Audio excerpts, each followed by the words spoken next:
Video is one of the mediums that I consume and love the most, and I've always wanted to try my hand at doing it myself.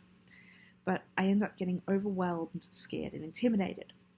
Instead of just filming, I end up Googling in this web of Google searches about what's the best camera to buy and how I can title a video to get the most clicks. I convinced myself that I need to create this polished content from the start instead of just learning by doing. So my goal is going to be to make a video at least once a week. I'm going to be discussing the study materials from ALM 102, the questions at the bottom, but I'm going to try and present what I film to not just the students in this unit, but to those that are passionate about digital media as a whole. I'm in no way an expert on this subject. I am passionate about it, and I know enough that I can talk about it. And we all know that you don't need to be an expert to put your opinion online. I'll put all the questions, the study note questions below, so that you can follow along, because I'm going to try and talk about each one directly, but it's not always going to happen that way. So the first question from week 1 is, what factors have caused the video form to become so influential in the online world? Why is it such a dominant and increasingly dominant way of conveying information on social media? So video is so easily consumable by people. It hits nearly every sense. So it's audible, it's visual, it's all these ways of learning that really speak to people. If you've got a tab open in the background, like if you've got a video tab open in the background, you can still hear what they're saying. You can still take in the information, even if you're not actively watching. It's a very passive way of consuming information. And with all these social media platforms bringing in video options, it's such a great way for it to just always be there. It's always present. We consume this information without even realizing we're doing it. Question number 2 is, how has YouTube culture in particular changed the nature of video making in relation to producers, consumers, and the media content itself? Everyone can create video now. We have a camera in our phones, in our computers. You don't need this specialized equipment. It can still be this highly polished video, but it doesn't need to be. You can just pull out a camera and film.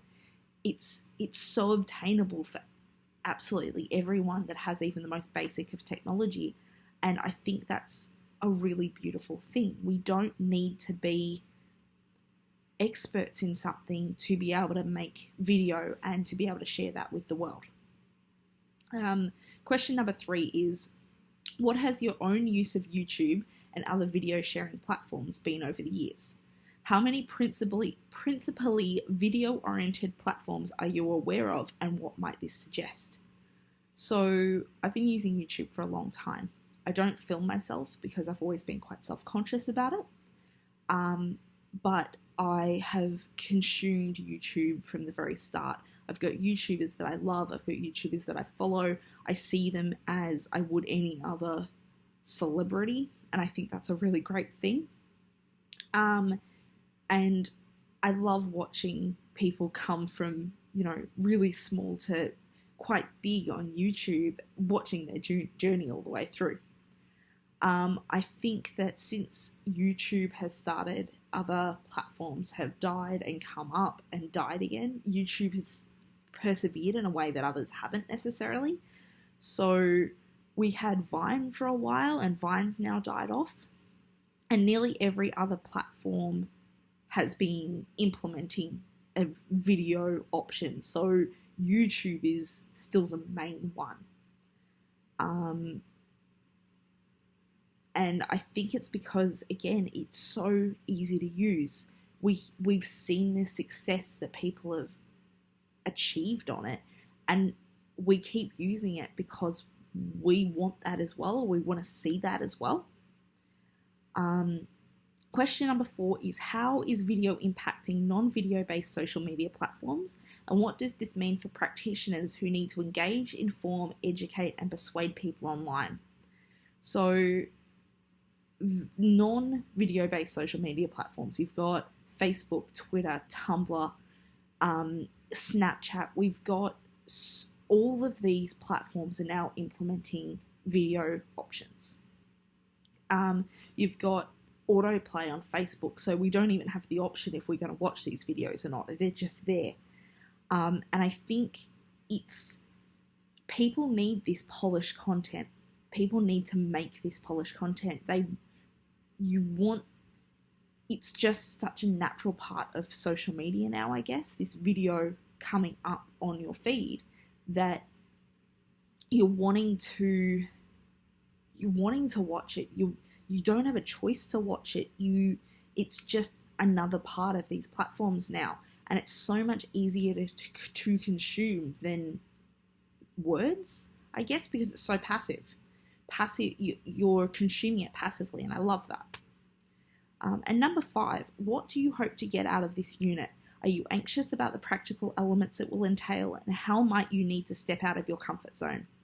So this is the question that inspired me to do this. I am stepping out of my comfort zone right now.